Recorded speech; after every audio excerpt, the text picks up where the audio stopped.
संसार के इस 70 साल के मैच में सब हार कर, थक कर, सब गंवा कर, जस्ट लाइक अ गंवार। गंवार की परिभाषा मैंने आपको दी थी। जिन्होंने अक्षर नहीं पढ़े वो गंवार नहीं हैं, जो विद्यालय नहीं गए वो गंवार नहीं हैं, जिनके पास डिग्रियां नहीं हैं वो गंवार नहीं हैं, जो गाँव में रहते हैं वो गंवार नहीं हैं, बल्कि जिन्होंने दुर्लभो मानुषो देहि देहि नाम क्षणभंगुरः तत्रापि दुर्लभम मन्ये वैकुंठ प्रिय दर्शनम, यह मनुष्य का शरीर पाकर भी 70 साल तक अपने जीवन को आनंद रहित गंवा दिया, वही पक्के गंवार हैं और उन्हें ही गंवार कहा जाता है। गंवार की परिभाषा यही है। इसलिए गंवार कोई कहे तो गाली समझ के नाराज मत होना। नालायक कह दे कोई, गंवार कह दे, व्यासपीठ से ऐसे शब्दों का प्रयोग करते हैं। तुमको हिंदी भी नहीं आती, तुमको इंग्लिश भी नहीं आती, तुमको संस्कृत भी नहीं आती, तुमको बांग्ला भी नहीं आता, उड़िया भी नहीं आता, फ्रेंच भी नहीं आता, जर्मन भी नहीं आता, ठीक से अपने हिंदी के शब्दों के अर्थ खो दिए तुमने। आत्मा रसगुल्ला खा रही है तुम्हारी रोज कैंटीनों में, कॉलेज के कैंटीनों में, और बहुत सारे शब्द हैं। उन शब्दों पर मैंने बहुत लंबी व्याख्या की है कि भारतीय सनातन संस्कृति ने कैसे संस्कृत और हिंदी के शब्दों के अर्थ को खो दिया है। पीढ़ी दर पीढ़ी वो शब्द चले आ रहे हैं, मौलिक अर्थ खो गए और मूर्खों की तरह हम उसका व्यवहार करते जा रहे हैं। इसलिए नालायक का अर्थ है यू आर नॉट एलिजिबल, लायक नहीं है इसको बोलते हैं नालायक। भैया आपने 11वीं पास नहीं की है तो आप मेडिकल के एंट्रेंस में नहीं बैठ सकते। यू आर नॉट एलिजिबल, ना लायक, आप इसके लायक नहीं हैं। तो ये गाली कब से हो गई? तो आदमी ने नालायक कह दिया हमको, हैं बाबा बहुत खतरनाक है, जरा व्यासपीठ से उतरे तो हम बताते हैं। और तुम हमें क्या बताओगे? बुद्धि ठीक करो अपनी, संस्कृत और हिंदी के शब्दों को पढ़ना शुरू करो, निष्णात विद्वानों के साथ बैठना शुरू करो। ये तो साधारण भाषा है, अगर ये समझ नहीं पाते और फिर भागवत के मंच पर बैठ कर के कोई कहता है कि भागवत में तो विद्वानों की परीक्षा होती है, आपको साधारण शब्द आत्मा नहीं समझ आता, आपको साधारण शब्द ये गंवार समझ नहीं आते और आप विद्वानों की परीक्षा लेने बैठ गए। भागवत में विद्वानों की परीक्षा है, परीक्षा परीक्षा देंगे ये। भारत सरक गया, इनके हाथ से ही परीक्षा ही ले रहे हैं ये। इनके पीछे के शहर सरकते जा रहे हैं, इनसे ये परीक्षा लेने बैठे हुए हैं चंद मुट्ठी भर लोग, अहंकारी लोग। ज्ञानी कभी अहंकारी नहीं होता, और जिनके जीवन में अहंकार सर चढ़कर बोलता है वो कभी ज्ञानी नहीं हो सकते।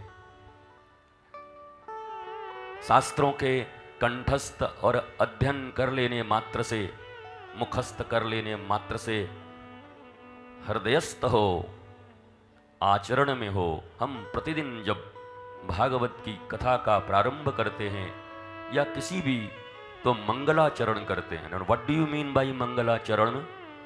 द सम श्लोक्स, कहीं से कोई श्लोक उठाया बोल दिया और यह मंगलाचरण हो गया, क्या मतलब है बताओ इसका?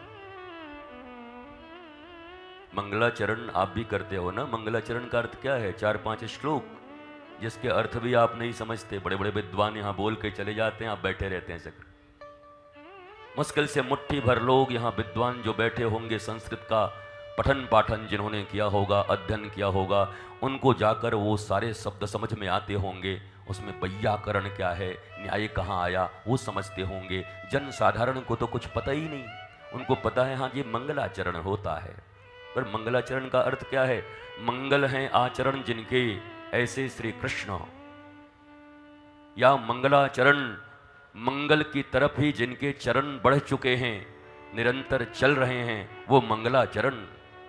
वो मंगलाचरण अगर जीवन में उपस्थित हो तो नित्य निरंतर भारत के गांवों में, भारत के शहरों में और वसुधैव कुटुंबकम का जो हमारा एक बुलंद आवाज है सनातन संस्कृति का, तो देश नहीं दुनिया के कोने कोने में मंगलाचरण होना प्रारंभ हो जाएगा, घर घर में मंगलाचरण होने प्रारंभ हो जाएंगे।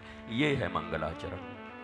तो बहुत सारे शब्दों के अर्थ हमें समझना है धीरे धीरे। माँ, हम 10 कथा सुने, 20 सुने, 30 सुने, 50 सुने, 70 सुने, 90 सुने, 100 सुने, 1500 सुने, 15,000 सुन लो, पर जीवन में प्राप्ति क्या है? ये वैज्ञानिक युग है। सभी कहते हैं साइंटिफिक, हम तो भैया वैज्ञानिकता के आधार पर सब मानते हैं, लॉजिक लॉजिक। तो अगर आपसे पूछेंगे कि आपने 500 भागवत सुनी, आपको क्या मिला, तो आप अहंकार में कह तो दोगे बहुत कुछ मिला, शांति मिली, विद्या मिला। आपको क्या मतलब?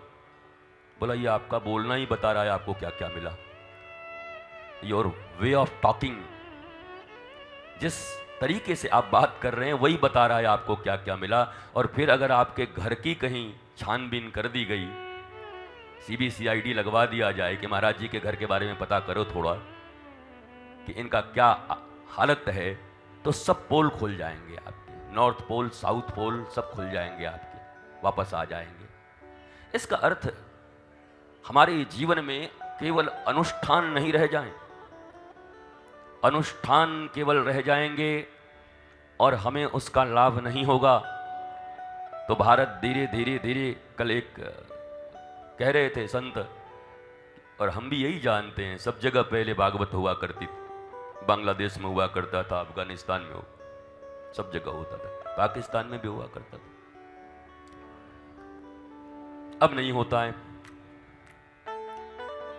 यही हालत रही तो यहां भी नहीं होगा किसी दिन। तो इतने विद्वता का क्या फायदा हुआ फिर?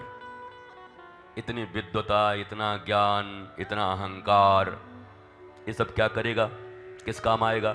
जब अपनी पीढ़ियों के लायक के स्थान ही नहीं छोड़ोगे, जब हमारी पीढ़ियां, आने वाले हमारी पीढ़ियां हमारे ऊपर गौरव नहीं कर सकेंगी, तो क्या लाभ होगा? बुरा मत मानना कोई, मैंने कल ही कह दिया है, अगर मैं चोर हूं और कोई चोर कहता है तो बुराई क्या, और अगर मैं चोर नहीं हूं और कोई चोर कहता है तो बुराई क्या। तो अगर आप नहीं हो तो आप ऐसे मत देखो हमको, बहुत बोल रहा है, और अगर आप हो तब भी मत देखो, क्योंकि आप हो ही हो। दोनों ही अवस्था में देखने की जरूरत नहीं है। नहीं हो तो मस्ती से सुनो, हाँ ऐसे लोग होते हैं। तो ये जो ज्ञान का भार है, हमने तो सुना कि ज्ञान मनुष्य को हल्का करता है, LIGHT to LIT,